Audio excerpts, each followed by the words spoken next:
More than 5 schools in Lamu County have been closed indefinitely following a new wave of attacks carried out by unknown people.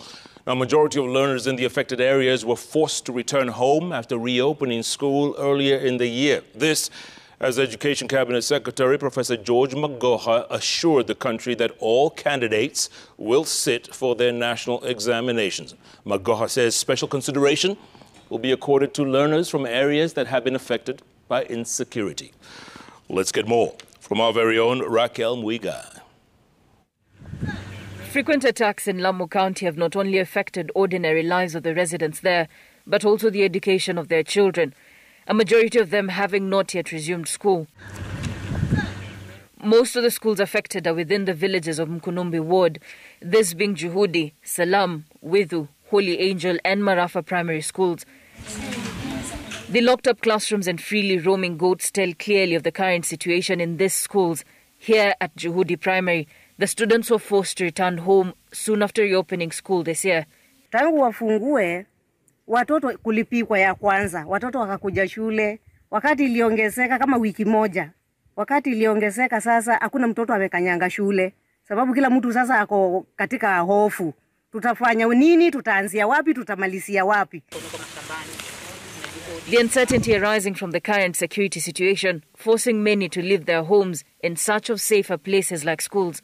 Kitu kidogo tu ambacho kinatuofisha tu ni usalama hakuna. Sisi tumekuwa wakulima ambao tunalima sana. Lakini shida kubwa ni kuona kwamba hatuna maafisa ambao wanatuchunga. Na hiyo ndio kitu kubwa ambayo inatufanya hata unaona tunahama. Sababu ikiwa unakuja unakutoa shambani hauna wa kujitetea, unafukuzwa mbio, inabidi sasa utoke.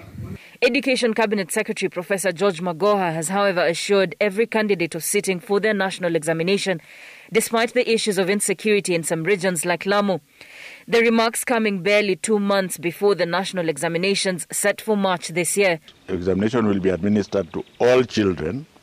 Do not forget that the government has paid exam fees to all children, both in public and private schools, and that when we come to the assessment of those exams for that kind of area, we shall take into account the fact that there was that interference.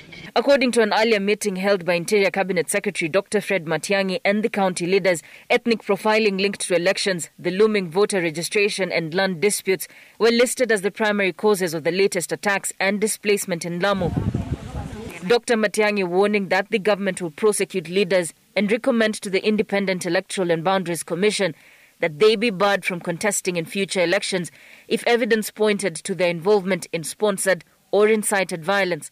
Lakini tunafanya kila juhudi kuhakikisha kwamba wazazi wamerudi kwa mashamba zao ndio watoto waweze kuendelea na shughuli zao za masomo. At the moment, security operations have been heightened in the area as the dusk to dawn curfew continues. Raquel Mwiga, Citizen TV.